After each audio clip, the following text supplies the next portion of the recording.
মহার্ঘ ভাতার বাজেট নিয়ে দারুণ সুখবর দিল শিক্ষা ও পরিকল্পনা উপদেষ্টা ডক্টর ওয়াহিদউদ্দিন মাহমুদ। আপনারা জানেন যে ২০২৪-২৫ অর্থবছরে মহার্ঘ ভাতার কোনো বাজেট নেই। তাই উক্ত মহার্ঘ ভাতা কোন বাজেটের সাথে সমন্বয় করা হবে এ বিষয়ে বিভিন্ন পত্রপত্রিকা নিউজ করেছে। যেমন প্রথম আলোর প্রতিবেদনে বলা হয়েছে সরকারি কর্মচারীদের জন্য সংশোধিত বাজেটে মহার্ঘ ভাতায় বরাদ্দ রাখার চিন্তা।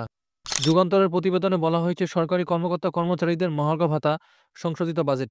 সমকালের প্রতিবেদনে বলা হয়েছে সরকারি কর্মকর্তা কর্মচারীদের মহার্ঘ ভাতা সংশোধিত বাজেটে। এই বিষয়ে বিস্তারিত তুলে ধরব আজকের এই ভিডিওতে। তাই আপনি যদি আমার চ্যানেলে নতুন হয়ে থাকেন, এরকম গুরুত্বপূর্ণ ভিডিও পেতে চ্যানেলটি সাবস্ক্রাইব করে সাথে থাকুন। ভালো লাগলে লাইক কমেন্ট শেয়ার করুন। সম্পূর্ণ ধারণা পেতে ভিডিওটি না টেনে শুরু থেকে শেষ পর্যন্ত দেখুন।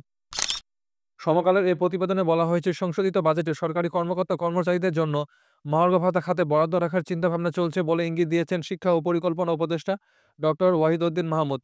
এ প্রসঙ্গে তিনি বলেন, বাজেট ঘাটতি সহনীয় পর্যায়ে রাখতে উন্নয়ন বাজেট সমন্বয় করতে হবে।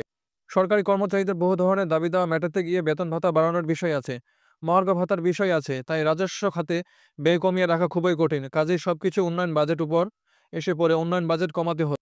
সোমবার রাজধানীর শেরেবাংলা নগরে এনইসি সম্মেলন কক্ষে একনেকের বৈঠক শেষে সাংবাদিকদের সঙ্গে আলাপকালে এসব কথা বলেন তিনি। মূল্যস্ফীতি প্রসঙ্গে উপদেষ্টা বলেন, মূল্যস্ফীতি নিয়ন্ত্রণ করার কাজটি সরকারের সবচেয়ে চ্যালেঞ্জ। কোনো জিনিসের দাম একবার বাড়লে সেটি কমানো কঠিন, তবে মূল্যস্ফীতি নিয়ন্ত্রণে সরকারের প্রচেষ্টা অব্যাহত রয়েছে।